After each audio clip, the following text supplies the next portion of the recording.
Is another repeat speaker, has 3 children, age 7, 4, and 1. And she still beats all of them. I need to finish that sentence, otherwise that's bad. She still beats all of them at Mario Kart. Please welcome Major Max. Today, I will be talking about building large, shiny apps, some techniques that I use while working in the Army. To start with, personal introduction. I am an Army officer. I've been in the Army for 13 years. I started as an engineer, kind of like Dusty over there. Our job as engineers is to both break things and build things. I don't know how that works, but it works somehow. And after that, I changed my career field to operations research systems analyst. I see some head nods. I know there are a few of us out there. And my first job, well, I studied operations research at George Mason University down the road. And then my first job was at Center for Army Analysis. We've heard that one a couple of times too. What CAA is the lead analytical agency specifically for Headquarters Department of the Army. And CAA focuses primarily on the strategic realm, so that highest conceptual realm of military operations, sustainment, planning, et cetera.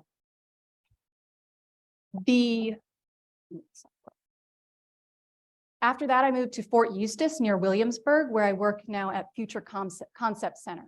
And what FCC is we conceive of and develop the future concepts and capabilities for the Army and the Joint Force. So we're talking concepts and capabilities from the year 2030, 2040. And what I mean by concepts, I'm talking technology, organizational structure, maybe new personnel specialties. Maybe we'll conceive of a data scientist in the year 2030 as a military occupational specialty. That's the sort of stuff we do. So as a data scientist, that's my job title right now. What do? I kind of do it all. And the other ORSs can probably relate to this. We do data science, data analysis, data engineering, we troubleshoot Excel. We automate processes. We take notes when needed. We basically do whatever our organization needs us to do to get data to inform decisions. And what that means is that we develop breadth, but not necessarily a lot of depth in one specific data-oriented career field. We use R a lot. R in our studio. R is definitely the most accessible of the powerful data science tools, given all of the security restrictions in the DoD network. I'll give you some examples of what we do. So we do big mathematical models, a COVID SIR model. We use machine learning algorithms, did linear programming, like we mentioned yesterday. For example, a network flow linear program for logistics war game. So more than just NFL modeling. And then a lot of process automation. Organizations come to us, we have this repetitive process, please help us. And another one that I'm working on right now is designing a database schema to help an organization organize their data, structure their data, and then we build a front end for them. Everything that I just listed, almost everything I just listed, we like to build a shiny app as a means to deliver the code so that the customer doesn't have to look at code. Instead, they can just plug some inputs in, click some buttons, beep, boop, beep, they get their output. We also deploy it on our RS Connect. We usually use a cloud environment. We have a few different cloud environments that we use in the Army. And but as far as the actual product that we hand them, it's a lot of times it's shiny. If I were to show you an Army app that I've made, or that my teams have made, it would bore you to tears, and I'd probably get in trouble. So I'm not going to do that to either of us. Instead, I have my own personal meal planner shiny app. You're welcome to look at it. It is on the Shiny.io. I don't pay them, so I don't know, maybe I'll break it. Either way, I'll be able to look at it still because it is, I'm running it locally. So before I pull it up, I have 3 children. Planning meals is a bit of a headache. 2 working parents, you all get yada, yada, yada, you all get it. When you're planning meals, it is a bit of a process. And so like any good coder, I spent countless hours automating a process that would otherwise take me 10 minutes to do. So here's what I did. I have a shiny dashboard here, and I have 3 pages: choose meals, shopping list, and edit meal data. On this first page, I can input my meals. For breakfast on Monday, I'm going to have chia seed pudding. Sounds boring. On Tuesday, I'll have fajitas for lunch. Thursday, I'll have vegetables. Then I can choose my staples, almond milk and bananas. Then I go to my shopping list and I generate my shopping list. Haven't decided what I want to do with this for now. It's a work in progress, but you get the idea. The techniques that, oh, and one more thing. If I want to edit the meal data, I can do that here. What we're looking at here is an R hands-on table. If you haven't used it, it's a pretty handy feature, or a pretty handy package, I should say. And it gives you a fully editable table, which obviously we would use with discretion, because we oftentimes don't want to give our users the option to fully edit a table. But I want to be able to do it. And you can structure it slightly. Something you cannot do in an editable data table in Shiny is a drop-down box. You see this? I made a drop-down box in this row of data, so it's pretty handy. And also has the Excel user experience, which is kind of nice. Okay. So we have this example. The techniques that I use here that I also use in building large Shiny apps in the Army are 3. There are 3 of them. The first is Shiny modules. The second is reactive functions. And the third is something, it is generating UI en masse by groups of UI using PERS map functions. That's a lot. I'll get there. So Shiny modules. First of all, what is a Shiny module? A Shiny module is a pair of functions, a UI function and a server function.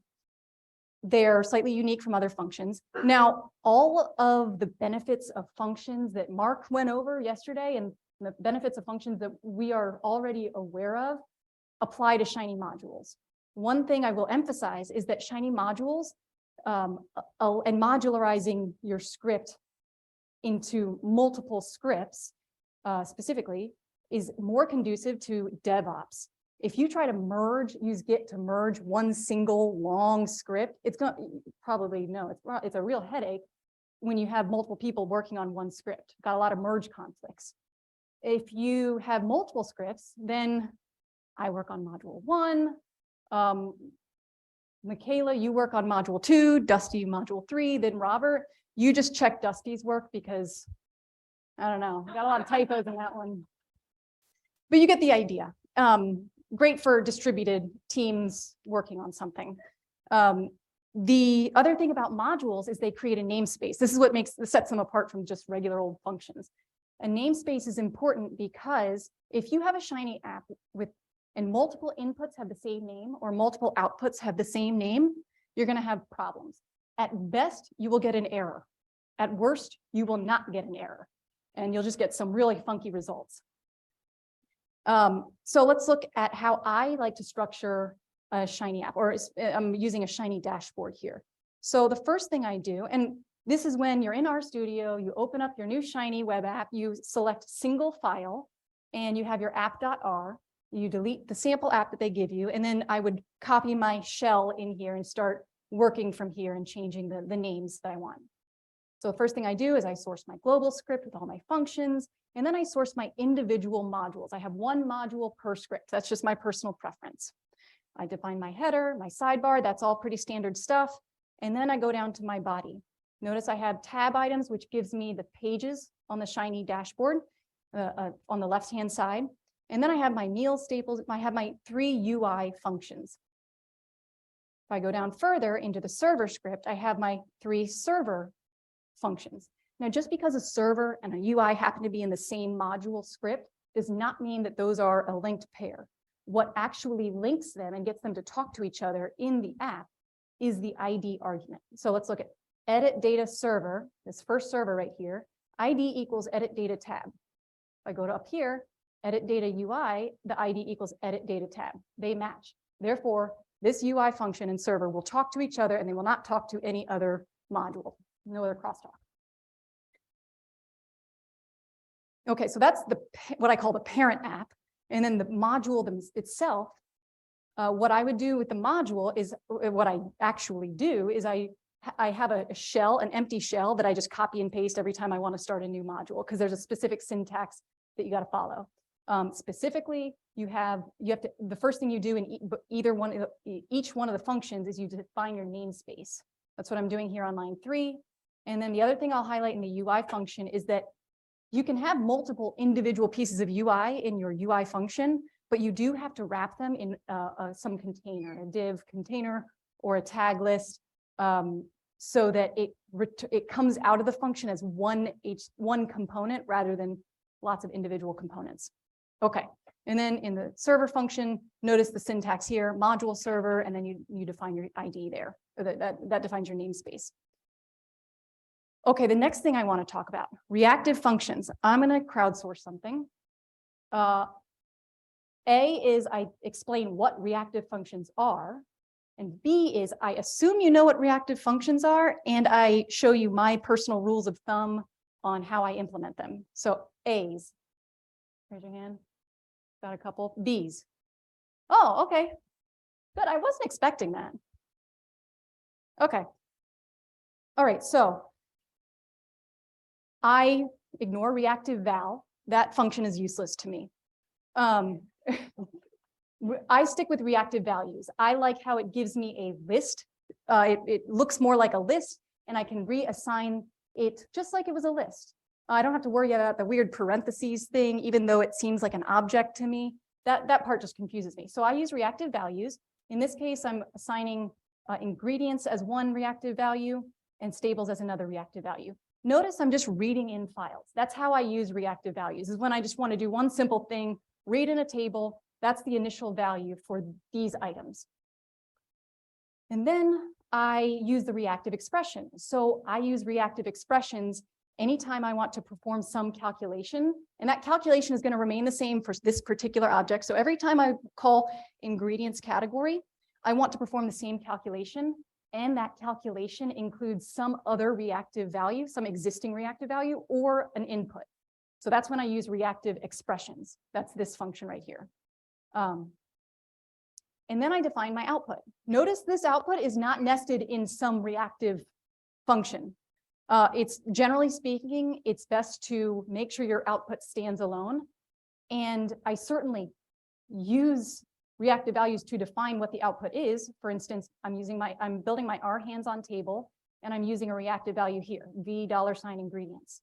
And then next one down, I say, okay, I want to make the category column editable, and I want to make it a drop-down box. Source the options for the drop-down box from my reactive value category. And in this case, because it's a reactive category is a reactive expression, because I use that reactive expression function up here, I have to say category open close parentheses. If I don't, then it'll give me an error saying something like expecting a vector, but it's actually a reactive expression, something to that effect. You're missing parentheses, or you've misnamed your reactive value there. And then I use event reactive.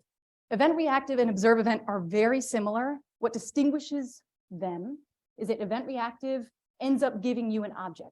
You use event reactive when you want to make a calculation that ends in some reactive object that you want to use later on in your script.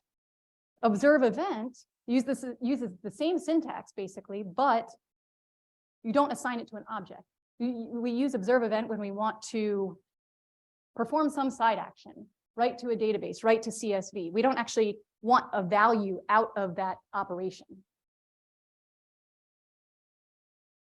Okay, so that's kind of how I use those. And I think I captured all of the good ones, left out reactive val. But okay, the last thing I want to cover is oh, I got some time too. Okay, good. Generating UI in mass with per. So I'm going to explain this one by visual example. And then I probably won't have time to go line by line through the code, but I will give you this presentation afterwards. So if you're interested in that, you can certainly look at that, see how I code this, and then talk to me afterwards, of course. Okay. So You see a lot of drop-down boxes here. I did not code each one of those individually. If I did, it would be awful. Instead, I have a function that gives me one single drop-down box. And that function takes in arguments that will define the parameters for that drop-down box, label, options, selected, that sort of thing. And I use per to apply that. I use per to apply a set of arguments, not just one single set of arguments, but a vector or a list or a data frame of arguments to that function. And those arguments are reactive. So, kind of sidestepping here, what is really common and normal in what we all do in Shiny is we make a drop-down box and we make the options reactive. But what I'm describing is something slightly different. This does that. What I'm describing is that the UI itself is reactive. So if I check Saturday, because I want to plan for Saturday too, it will give me an entire new column, which is still the same function being just repeated again and again. And I have another function on the back end that reads those inputs, it interprets those inputs in series and then collapses them into a data frame. It's all using per the map function and the pmap function because a lot of them require a lot of arguments. And because I have time, I will show you some of the code, but it is a little dense. So first thing I do is I define my function. I'll kind of go over the whole thing first. First thing I do is I define my function to generate the checkboxes. In this case, this is what the example is giving me. You can see that it's just saying, give me out of this function, I want one column, and in that column, I want a checkbox group input. It's a group of checkboxes. And then I have the arguments are a data frame. So it's going to give, I want to feed a table into this. Then I have my staples table that has all of the staples collapsed into one table with a category column and an item column. And I group split that table by category. So now I have a list with tables, and each table is for a unique category. And then with the map function, I feed that list of tables into my function, and the output is something like 5 or 6. It could change depending on what staples is at the time, but right now 5 or 6 columns of checkbox groups. So it's pretty handy. I would recommend using this method when you have to make several pieces of UI, all of which follow a very similar parameter pattern. But if you have UI that every single one of them is very unique, don't bother. I would, and don't confuse this with Shiny modules. When I use Shiny modules is for when I have lots of UI and lots of code. I wouldn't necessarily, what I'm describing here with the per function is when I have a smaller piece of UI that I want to use over and over and over and over again. I know that was a lot. I'm happy to continue the discussion. And my primary reference is Mastering Shiny, specifically for the reactive functions. He has a great chapter on that and the Shiny modules. And then in conclusion, I really appreciate all of your attention, and I really enjoy speaking. So I look forward to speaking next year.